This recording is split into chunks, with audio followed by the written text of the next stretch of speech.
दूर गांव समंदर के किनारे बसा हुआ था।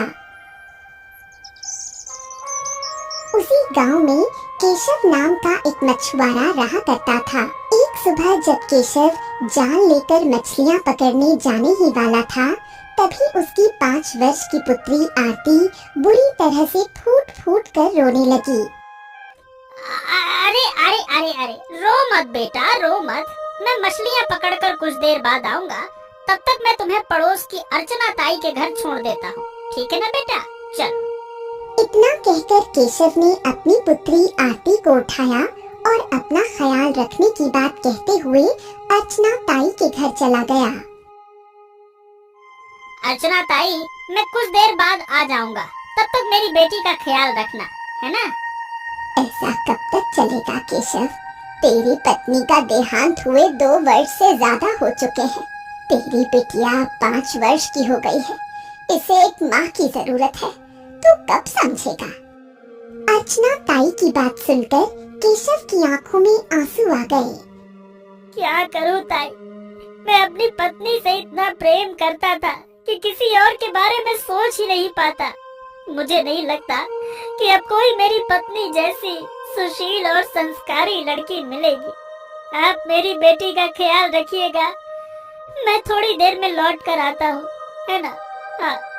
इतना कहकर केशव अपना जाल लेकर समंदर के किनारे चला गया और जाल समंदर में फेंक दिया। जैसे ही उसने जाल फेंका, अचानक जाल भारी हो गया। लगता है कि जाल में बहुत बड़ी मछली फंस गई है। नहीं तो इतना भारी जाल तो कभी नहीं होता, और एक साथ इतनी मछलियां भी कभी नहीं फंसी। चलो खींचता हूँ। इतना कहकर केशव ने जाल खींचना शुरू किया। जाल के अंदर का दृश्य देखकर वो पूरी तरह से आश्चर्य में पड़ गया। जाल के अंदर एक बहुत ही सुंदर स्त्री बेहोश अवस्था में मिली। केशव ने तुरंत उसे बाहर निकाला और होश में लाने की कोशिश की। सुंदर स्त्री होश में आ गई और आश्चर्य से अपने चारों ओर हक्की बक्की होकर देखने लगी। अरे तेरी, तुम जाल में कैसे फंसी मिली? तुम कौन हो और समंदर में कैसे गिर गई? तुम्हारा जीवित बचना तो चमत्कार है। स्त्री कुछ देर चुप रही, फिर बोली, मुझे कुछ भी याद नहीं। मैं कौन हूँ, यहाँ कैसे आई, कुछ भी याद नहीं। लगता है ये अपनी याददाश्त खो चुकी है। अगर मैं इसे ऐसे ही छोड़ दूं, तो बेचारी जाएगी कहाँ? एक काम करता हूँ, इसे अपने पास रख ले। हो सकता है कुछ दिनों में इसकी याददाश्त लौट आए, तब ये अपने परिवार के बारे में कुछ बता सकेगी। फिर हम इसे इसके घर पहुँचा देंगे। इतना कहकर अर्चना ताई वहाँ से चली गई। समय यूं ही बीतता रहा, परंतु पूनम की याददाश्त नहीं लौटी। लेकिन केशव के मन में पूनम के प्रति प्रेम की घंटी जरूर बजने लगी। एक दिन केशव ने पूनम की ओर देखकर कहा, अब देखो, मुझे ये कहते हुए अच्छा तो नहीं लग रहा, लेकिन मुझे तुमसे प्रेम हो गया है। क्या तुम मुझसे शादी करोगी? पूनम मुस्कुराई और हामी भर दी। दोनों ने मंदिर में जाकर विवाह कर लिया। केशव का जीवन फिर से बदल गया। उसकी 5 वर्ष की पुत्री को एक माँ का सहारा मिल गया। पूनम ने आरती को अपनी सगी माँ से भी ज्यादा प्रेम दिया। समय बीता। कुछ महीनों बाद पूनम ने एक सुंदर पुत्र को जन्म दिया। इस बच्चे को देखकर केशव खुशी से चिल्ला उठा, अरे वाह वाह वाह वाह वाह! अरे वाह, तुमने तो एक राजकुमार को जन्म दिया है। हाय हाय हाय हाय, बिल्कुल राजकुमार जैसा दिखता है। तो फिर इस राजकुमार का नामकरण भी कर दीजिए। केशव ने अपने पुत्र को गोद में उठाया और कहा, अरे मेरे बच्चे, दुनिया इसे आदित्य के नाम से बुलाएगी। आदित्य मेरा बेटा।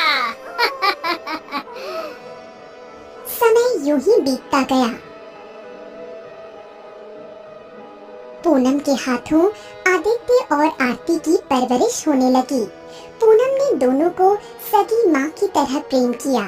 उसने कभी भी आदित्य और आरती में सौतेलेपन का कोई फर्क नहीं किया। देखते ही देखते आदित्य 10 वर्ष का हो गया और आरती 15 वर्ष की। एक दिन पूनम नींद से उठी और अपने पति केशव से कहा, आज मैं भी तुम्हारे साथ समंदर चलूंगी। केशव चौंक गया और बोला, 10 वर्षों बाद तुमने पहली बार ये बात कही है, और वो भी अब जब समंदर का पानी उफान पर है। क्या तुम्हें नहीं पता कि पिछले कुछ दिनों से समंदर में विचित्र तूफान आ रहा है? कोई बात नहीं, मैं समंदर से दूर रहूंगी। और हाँ, मेरे साथ मेरा पुत्र आदित्य और पुत्री आरती भी जाएंगे। केशव मुस्कुराया और अपने परिवार को समंदर के किनारे ले गया। समंदर को देखकर आरती डरते हुए बोली, पिताजी, समंदर का पानी तो बहुत तूफानी हो रहा है, क्या आप जल्दी जाल फेंकेंगे? नहीं, जब समंदर का पानी तूफान होता है तब मछलियाँ स्वयं किनारे की ओर आ जाती हैं। मछुआरे को मेहनत नहीं करनी पड़ती। आदित्य समंदर की लहरों को बहुत ध्यान से देख रहा था। तभी पूनम ने भी समंदर की ओर विचित्र नजरों से देखा और अचानक आदित्य की ओर मुड़कर बोली, क्या देख रहे हो? न जाने क्यों मुझे इस समंदर से एक गहरा रिश्ता महसूस हो रहा है माँ। पूनम मुस्कुराई और बोली, याद रखना बेटा, अगर भविष्य में कभी तुम्हें समंदर में कोई विशेष काम पड़े या कोई मुसीबत आए तो तुम समंदर की रक्षक से मदद मांगना। ये सुनकर मासूम आदित्य चौंक गया और बोला, क्या समंदर के अंदर रक्षक होती है माँ? हाँ बेटा, समंदर की बहुत सारी रक्षक होती हैं। हाँ, हो, अगर बहुत सारी रक्षक होती हैं तो उनके नाम भी होते होंगे ना? मैं किस नाम से रक्षक को पुकारूं? ये समझ लो कि समंदर की रक्षकों की भी एक रानी होती है। मैं तुम्हें एक रानी का नाम बताती हूँ, तुम कभी मत भूलना। अगर कभी समंदर में कोई मुसीबत आए या कोई विशेष कार्य आ पड़े तो तुम समंदर के सामने ये कहना, समंदर की रक्षकों की रानी पूनम, मेरी मदद करो। तुम जैसे ही ये वाक्य कहोगे, समंदर की रक्षक तुम्हारी मदद करने जरूर आएगी। ये सुनकर आदित्य हंसने लगा और बोला, अरे माँ, आप मुझसे मजाक कर रही हो ना? ये नाम तो आपका है। पूनम भी हंसने लगी। कुछ देर बाद केशव, पूनम, आरती और आदित्य घर लौट आए। अगली सुबह जब केशव की आंख खुली तो उसने देखा कि पूनम घर पर नहीं थी। पूनम को लापता देखकर सभी घबरा गए। केशव तुरंत अर्चना ताई के घर दौड़ता हुआ गया। अर्चना ताई, पूनम आई है क्या यहाँ पे? नहीं बेटा, पूनम तो यहाँ नहीं आई। ये सुनकर केशव और भी अधिक घबरा गया। वो गांव भर में लोगों से पूनम के बारे में पूछने लगा। कुछ ही देर बाद गांव का एक दूसरा मछुआरा केशव से टकरा गया और बोला, क्या हुआ केशव, तू इतना परेशान क्यों दिख रहा है? क्या बात है? अरे क्या बताऊं, जब मैं सुबह उठा तो मेरी पत्नी घर पर नहीं थी, बच्चों के साथ सोई थी, लेकिन अब कहीं नहीं है। पूरा गांव छान मारा पर न जाने वो कहाँ चली गई, कुछ समझ में नहीं आ रहा। मुझे याद है, कल रात मैंने तुम्हारी पत्नी को समंदर की ओर जाते हुए देखा था। हाँ, मैंने उसे आवाज भी दी थी, पर शायद उसने मेरी आवाज अनसुनी कर दी या फिर सुनाई ही न दी हुई उसको, ये भी हो सकता है। ये सुनकर केशव का चेहरा पीला पड़ गया। वो दौड़ता हुआ समंदर के किनारे गया और लहरों को निहारता रहा। उसे ऐसा लगने लगा जैसे पूनम अब कभी वापस नहीं आएगी। पूनम के अचानक चले जाने के बाद आदित्य बुरी तरह टूट गया। आरती भी अपनी माँ को बहुत याद करने लगी और इसी तरह समय बीतता गया।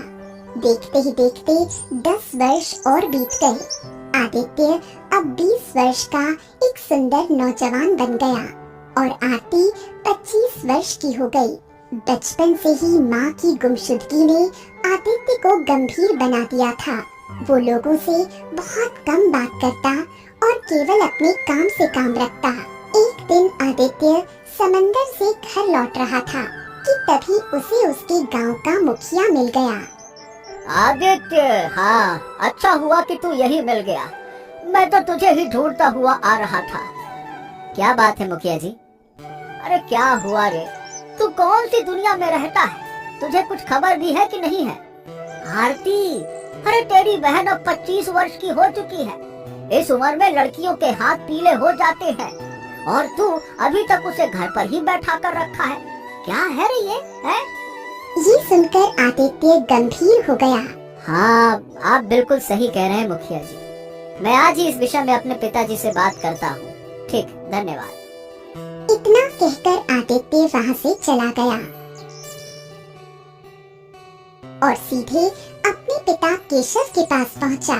उसने मुखिया और अपनी बातचीत के बारे में उन्हें सब कुछ बताया। अब पिताजी, हमको लगता है कि आरती के हाथ पीले कर देने चाहिए। ये सुनकर केशव की आंखों में उदासी छा गई। तू तो जानता है बेटा, गरीब के घर में कोई अच्छा रिश्तेदार नहीं आता। इससे पहले भी कई अच्छे रिश्ते आए, लेकिन हमारी गरीबी देखकर सबने मना कर दिया और मैं अपनी बेटी को किसी अरे गहरे को नहीं देना चाहता। आदित्य ये सुनकर और भी गंभीर हो गया। समझ गया पिताजी। आप क्या कहना चाह रहे हैं मैं अच्छे से समझ गया। हमें इस समय बहुत धन की आवश्यकता है ताकि हम अपनी बहन का विवाह अच्छे घर में कर सकें। लेकिन आप चिंता ना कीजिए, हम कुछ न कुछ जरूर करेंगे। और हम बिल्कुल नहीं चाहते पिताजी कि आज जो बात मुखिया जी ने कही है, कल को मोहल्ले की औरतें भी हमारी बहन पर शादी ना होने का ताना मारे। ये हम बिल्कुल ना होने देंगे। इतना कहकर आदित्य वहाँ से चला गया। उधर राज्य में राजा सूरज चिंतित अवस्था में टहल रहा था। तभी उसकी पत्नी रानी सुकन्या वहाँ आ गई। इस तरह टहलने से कुछ नहीं होगा, कुछ कीजिए, किसी अच्छे वैद्य को बुलाइए, लेकिन राजकुमार को ठीक कराइए। आखिर वो ही हमारा इकलौता पुत्र है, इस राज्य का उत्तराधिकारी है। राजा सूरज ने रानी की बात सुनकर राजकुमार वीर के कक्ष की ओर प्रस्थान किया, जहाँ वैद्य जी पहले से ही उपस्थित थे। ओहो, हमारी तो समझ में नहीं आ रहा कि हमारे पुत्र को ये हो क्या गया है। अरे वो जीवित होते हुए भी होश में क्यों नहीं आ रहा? आप इतने बड़े वैद्य हैं, कुछ करते क्यों नहीं हैं?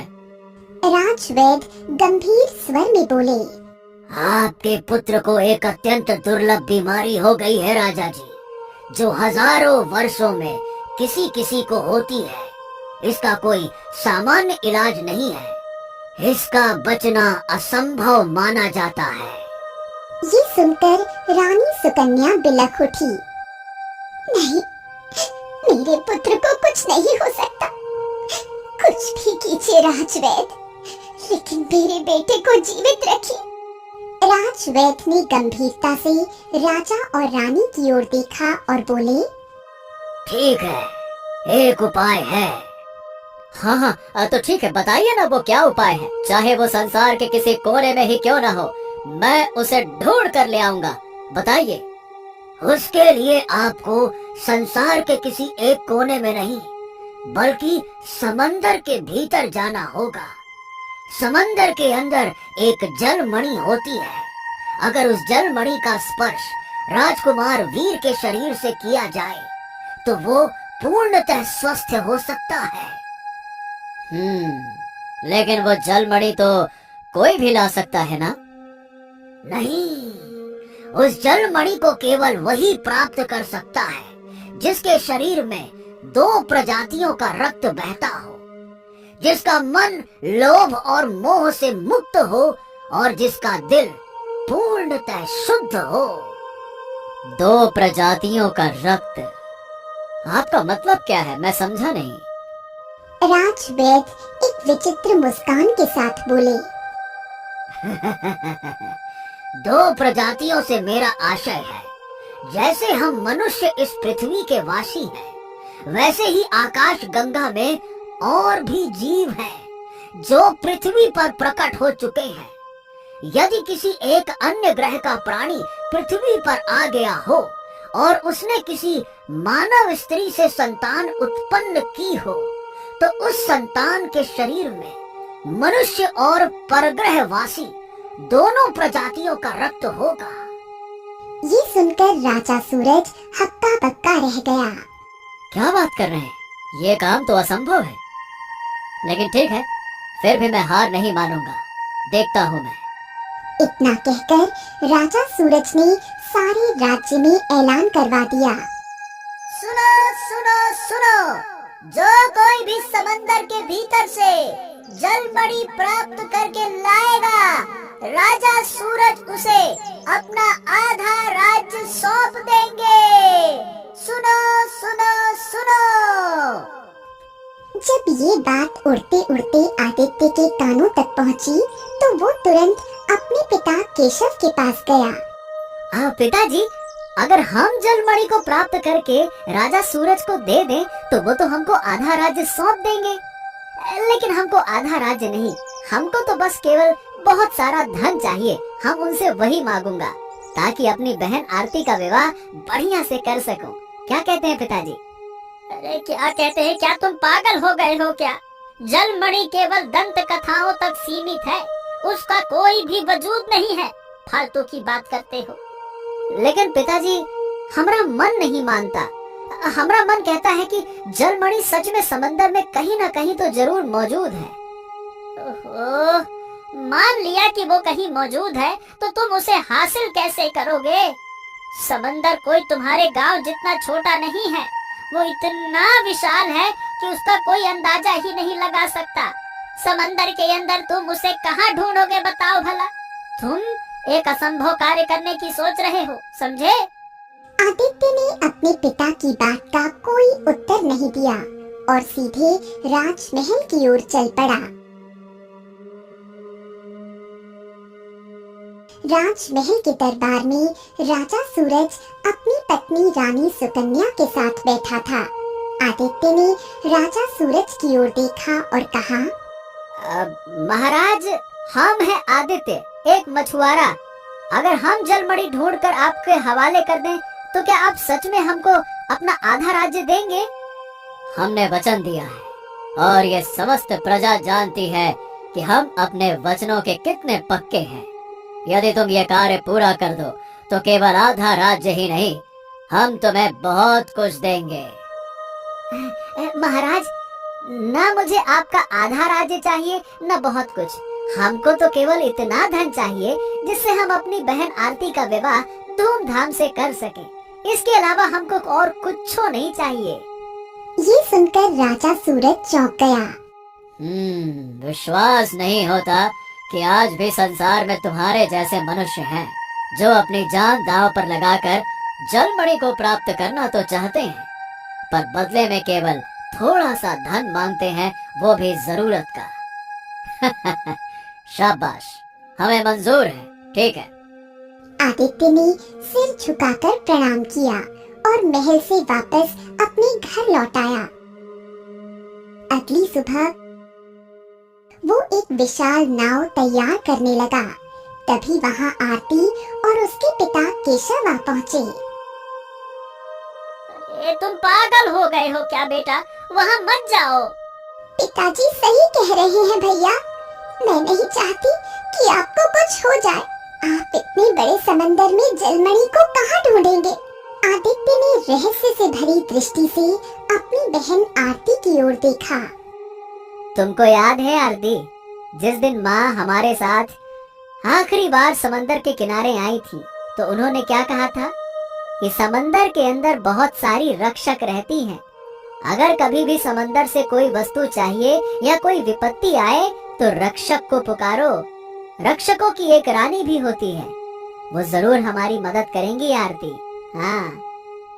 ये सुनकर आरती की आंखों में आंसू आ गए। हाँ, मुझे याद है, मैं तुम्हारे पास ही बैठी थी। मैं सब सुन रही थी, लेकिन उस वक्त हम बच्चे थे। हो सकता है माँ ने सिर्फ हमें बहलाने के लिए ये कहानी सुनाई हो। आदित्य की आंखें भी भर आईं। आरती और केशव ने आदित्य को बहुत रोका, लेकिन आदित्य नहीं माना। अंततः वो अपनी नाव में बैठा और समंदर की ओर निकल पड़ा। कुछ ही देर में समंदर में तेज तूफान आ गया और आदित्य की नाव हवा की रफ्तार से बहती हुई एक अनजान दिशा की ओर ले जाई गई। आदित्य जब समंदर के बीचों बीच फंस गया, तभी समंदर में एक गोल घेरा बना और एक भयानक तूफान उठा। हवा का दबाव इतना तेज था कि आदित्य अपने आप को संभाल नहीं पाया और सीधा उस गोल घेरे के भीतर समा गया। कुछ देर बाद जब आदित्य की आंख खुली, तो उसने स्वयं को एक बहुत ही सुंदर जंगल में पाया। आदित्य चौंक कर उठ बैठा। हाँ, हाँ, ये कैसे हो सकता है? मैं तो समंदर में डूब गया था। फिर हम यहाँ कैसे पहुँच गए? हाँ। वो इधर उधर देखने लगा। तभी उसके कानों में एक आवाज गूंजी। कौन हो तुम? आदित्य जैसे ही पीछे पलटा, एक विचित्र दृष्टि वाला साधु उसे घूर रहा था। साधु उसके करीब आ पहुंचा। मैं तुमसे पूछ रहा हूँ, कौन हो तुम? मेरा नाम आदित्य है। तुम यहाँ कैसे आए? मैं समंदर के बीच में था। अचानक तूफान आया और तेज हवा का झोंका हमसे टकराया। समंदर में एक गोल घेरा प्रकट हुआ और हम उसमें गिर गए। फिर हमको कुछ होश ही नहीं रहा। जब हमारी आंख खुली तो हमने स्वयं को इस जंगल में पाया। ये सुनकर साधु गंभीर हो गया। असंभव! क्या तुम्हें अंदाजा है कि जहाँ की तुम बात कर रहे हो, वहाँ तो कोई भी मानव पहुँच ही नहीं सकता, और अगर पहुँच भी जाए तो गोल घेरे के भीतर जाकर उसका बचना असंभव है। इतना कहकर साधु ने आदित्य का हाथ पकड़ लिया। अगले ही पल साधु की आंखें विचित्र रूप से चमक उठी। अब समझा। तुम्हारे अंदर दो प्रजातियों का रक्त बह रहा है। तुम कोई साधारण मनुष्य नहीं हो। अब देखिए, हम नहीं जानते कि हम साधारण हूँ या फिर नहीं, या हमारे अंदर किन किन प्रजातियों का रक्त है। हम तो केवल जलमणि की खोज में समंदर में निकले थे। ये सुनकर साधु चौंक पड़ा। जलमणि? क्या तुम जानते हो कि जिस जलमणि की खोज में तुम निकले हो, वो वर्षों से एक दैत्य के कब्जे में है। वही दैत्य जो जलमणि को स्पर्श कर बैठा था, वो शापित हो गया। वो किसी भी कीमत पर तुम्हें जलमणि तक नहीं पहुंचने देगा। ठीक है, लेकिन हमको परवाह नहीं है। हम केवल इतना जानते हैं कि हमको जलमणि हासिल करना है और वो हम जरूर करेंगे, और इसमें समंदर के रक्षक मेरी सहायता करेंगे। हाँ। ये सुनकर साधु और भी ज्यादा चौंक गया। तुम ये बात कैसे जानते हो कि समंदर के अंदर रक्षक होती है? आदित्य ने साधु की बात का कोई उत्तर नहीं दिया और तेज कदमों से जंगल की ओर बढ़ने लगा और चारों ओर देखने लगा। लेकिन इस समंदर तो हमको कहीं दूर दूर तक दिखाई नहीं दे रहा। तभी साधु की आवाज उसके कानों में गूंजी। ये समंदर की ही एक दुनिया है। तो जिस गोल घेरे में गिरा था, वो गोल घेरा नहीं बल्कि एक द्वार था, जो तुझे समंदर की दूसरी दुनिया में ले आया। समझ ले कि तू अभी भी समंदर के अंदर है, पर ये समंदर तेरी पृथ्वी की तरह नहीं दिखता। आदित्य सब समझ गया। उसे अपनी माँ की बात याद आ गई। उसने आंखें बंद की और धीरे से बोला, हे समंदर के रक्षकों की रानी पूनम, मुझे तुम्हारी मदद की आवश्यकता है। आदित्य के शब्दों के समाप्त होते ही एक मधुर स्त्री स्वर उसके कानों में गूंजा। रक्षकों की रानी तुम्हारी सहायता के लिए उपस्थित है। लेकिन तुम हमको दिखाई नहीं दे रही। कुछ देर बाद मैं तुम्हें दिखाई दूंगी। कहो क्या चाहते हो? मैं जलमणि प्राप्त करना चाहता हूँ। जलमणि को प्राप्त करना आसान नहीं है।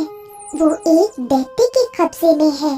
अगर तुम उसे मना सको तभी जलमणि तुम्हारी होगी। लेकिन याद रखो, तुम जलमणि को पृथ्वी पर नहीं ले जा सकोगे क्योंकि वो समंदर की अमानत है। मुझे जलमणि का कोई लालच नहीं है।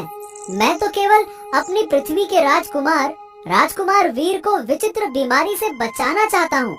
उसकी बीमारी के ठीक होने के बाद मैं जलमणि स्वयं समंदर को सौंप दूंगा। हाँ। तभी वहाँ एक गोल द्वार प्रकट हो गया। आदित्य के कानों में एक रहस्यमयी आवाज गूंजी। इस द्वार के भीतर प्रवेश कर जाओ। तुम जलमणि के स्थान के पास पहुँच जाओगे। आदित्य ने बिना डरे उस गोल द्वार के भीतर प्रवेश किया। अगले ही पल उसने स्वयं को एक रहस्यमयी गुफा में पाया। उस गुफा के केंद्र में एक सुंदर मणि तेजी से चमक रही थी। अचानक काला धुआं चारों ओर फैलने लगा और उसी धुएं से एक भयानक राक्षस आकार लेने लगा। राक्षस ने आदित्य की ओर घूरते हुए कहा, यहाँ क्यों आया है? मैं इस जलमणि को लेने आया हूँ। मूर्ख, इस जलमणि की वजह से ही मेरी ये हालत हुई है। तू भी मेरी तरह बनना चाहता है क्या? अगर तू इस जलमणि को छुएगा तो तू भी श्रापित होकर दैत्य बन जाएगा। ठीक है, जो होगा देखा जाएगा। मैं हर चीज के लिए तैयार हूँ। ये सुनकर दैत्य और अधिक क्रोधित हो गया। नहीं, मैं इस जलमणि को तुझे हासिल नहीं करने दूंगा। देखो, अगर जलमणि को छूने के बाद मेरी हालत नहीं बदली तो इसका मतलब है कि मैं इसकी शक्ति को नियंत्रित कर सकता हूँ। और अगर यदि ऐसा हुआ तो मैं तुम्हें इस श्राप से मुक्त भी कर सकता हूँ। सोच लो। ये सुनकर दैत्य कुछ देर सोच में डूब गया। ठीक है। जैसे ही आदित्य ने जलमणि को स्पर्श किया, जलमणि के भीतर से एक दिव्य आवाज गूंजी। तुम शुद्ध मन वाले मनुष्य हो और एक जलपरी की संतान हो। ये सुनकर आदित्य पूरी तरह से चौंक गया। उसी क्षण दैत्य ने कहा, अरे तुम्हें तो कुछ नहीं हुआ। अब बताओ, तुम मुझे इस श्राप से कैसे मुक्त करोगे? बताओ। हे जलमणि, मुझे इस दर्द में पड़े प्राणी को श्राप से मुक्त करना है। कृपया मार्ग दिखाओ। जलमणि के भीतर से रंग बिरंगी किरणें निकलने लगी और देखते ही देखते वो दैत्य एक सुंदर पुरुष में परिवर्तित हो गया। उसी पल फिर से एक गोल द्वार प्रकट हुआ और एक आवाज आई, इस द्वार में प्रवेश कर जाओ। आदित्य उस सुंदर पुरुष के साथ गोल द्वार में प्रवेश कर गया। अगले ही पल उन दोनों ने स्वयं को उसी जंगल में पाया। उस सुंदर पुरुष को देखकर साधु भागते हुए आ पहुंचा। मेरे पुत्र, आखिरकार तू श्राप से मुक्त हो ही गया। ये सुनकर आदित्य और भी चौंक गया। क्या? ये आपका पुत्र है? ये श्रापित कैसे हुआ? तभी रंग बिरंगी किरणों के बीच से समंदर की रक्षकों की रानी पूनम प्रकट हो गई। उसे देखकर आदित्य पूरी तरह स्तब्ध रह गया, क्योंकि वो और कोई नहीं बल्कि उसकी माँ थी। आदित्य की आंखों में आंसू आ गए। माँ, ये तो आप हैं। ये सब क्या है? क्या आप ही रक्षकों की रानी हैं? माँ। हाँ। पूनम मुस्कुराई, लेकिन उसकी आंखों में आंसू थे। आदित्य की आवाज कांपने लगी। तब मुझे अब समझ में आ रहा है। जलमणि ने कहा था कि मैं एक मनुष्य और जलपरी की संतान हूँ। तो क्या आप जलपरी हैं? हाँ मेरे पुत्र, मैं एक जलपरी ही हूँ। सुनो, जो तुम्हें ये साधु दिख रहा है, दरअसल बरसों पहले इसके पुत्र के मन में एक लालच आ गया था जलमणि को प्राप्त करने का। उसने अपनी विद्याओं के जरिए समंदर के द्वार खोलने में सफलता पाली। वो हमारी दुनिया तक पहुंच गया, मगर ये नहीं जानता था कि जो भी बुरी नियत से जलमणि को छुएगा वो शापित हो जाएगा, क्योंकि मैं इस समंदर की रक्षकों की रानी हूँ, यानी कि जल परियों की रानी। ये जलमणि मेरे पास थी। इसने बड़ी ही चतुराई से इस जलमणि को मुझसे चुरा लिया और शापित होकर सदा के लिए गुफा में बंद हो गया। इतना बोलकर पूनम की आंखें भर आईं। जलमणि की मैं हिफाजत नहीं कर सकी। समंदर के देवता ने मुझ पर क्रोधित होकर मुझे कुछ समय के लिए पृथ्वी पर फेंक दिया और मेरी याददाश्त मिटा दी। जब मैं तुम्हारे पिता से मिली उस समय मैं मनुष्य रूप में थी और मुझे अपने नाम के सिवा कुछ याद नहीं था। फिर एक रात मुझे एक सपना आया। सपने में समंदर के देवता ने मुझसे कहा कि मेरी सजा पूरी हो चुकी है, अब मुझे समंदर में लौटना होगा, क्योंकि मैं समंदर की जल परियों की रानी हूँ। इसीलिए मैंने तुमसे कहा था कि अगर तुम्हें समंदर में कोई काम पड़े तो जल परियों की रक्षक पूनम को आवाज देना, क्योंकि समंदर के देवता ने मुझसे कहा था। मैंने जलमणि को खो दिया, ये एक भूल थी, लेकिन मेरा पुत्र जो कि मनुष्य और जल परी की संतान है, वो जलमणि को फिर से प्राप्त करेगा और शापित आत्मा को भी मुक्त करेगा। ये सब सुनकर आदित्य की आंखें भीग गईं।